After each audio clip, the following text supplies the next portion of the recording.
Good afternoon. I'm Dr. Sha-Rhonda Green. I'm a licensed clinical social worker and therapist since 2004. I want to talk to you about the silencing effect of trauma. Trauma, how often, when it happens, how it happens, has this effect of silencing your voice. When you are fighting for your life, whether you are freezing, fighting, fight, fright, or flight, or fawning, when you're trying to survive, it makes you feel that your voice does not matter because it can be dangerous. It can be dangerous to speak up, and it can also be simultaneously dangerous not to say anything. So over time, you learn that, okay, well, I can't say anything because my needs aren't going to get met. Things are happening to me. Nobody's recognizing that this is happening to me. And so you learn over time to question and to second guess yourself. What also happens is a constant fear of being guarded, like what we call hypervigilance. You're always on the lookout, waiting for the other shoe to drop, trying to stay 10 steps ahead. And this contributes to an extreme amount of anxiety and restlessness. Like you're always on guard, like when is it going to happen, because I know it's going to happen.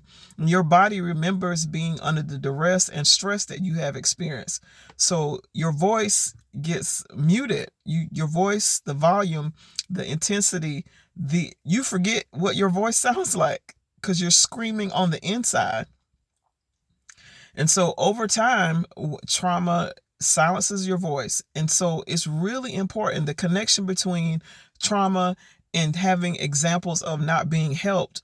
As a strong Black woman, as a strong Black person, you have been taught that you just got to like bear it and suck it up and press through.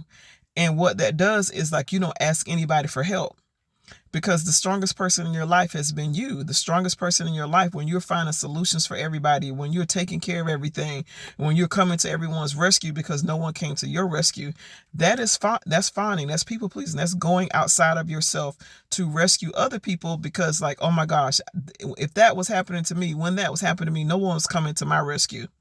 And what happens over time, you kind of get on remote. You get on remote, you automatically like respond to other people's crises.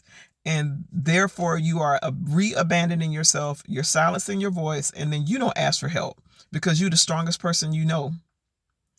And so what that does over time is further makes you feel isolated, makes you feel disconnected from your community.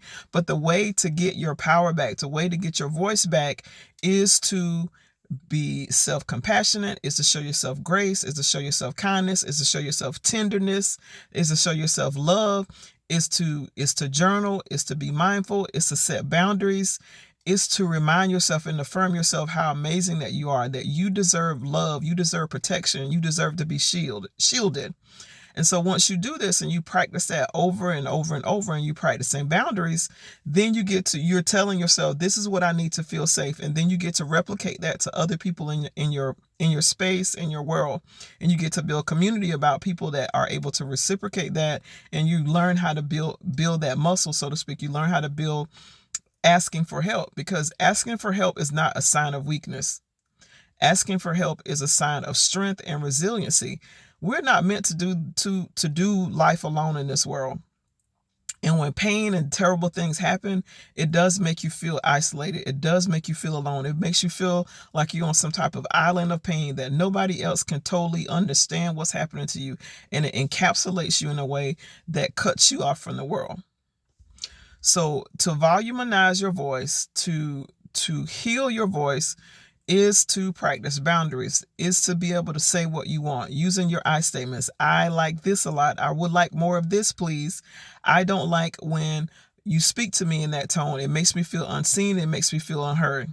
And so when you continue to practice that, you will voluminize your voice. You will understand the connection between your trauma and how your voice has been turned down. And then you also like be able to ask for help, because you're not meant to do this by yourself in the world. You're not meant to, as a human being, to do life alone. And you get to learn how to build community with the people that reflect love, that reflects safety, and that reflects security. I'm Dr. Sha-Rhonda Green. I'm a licensed clinical social worker and therapist. I hope you have an amazing day today, and please continue to take great care of yourself.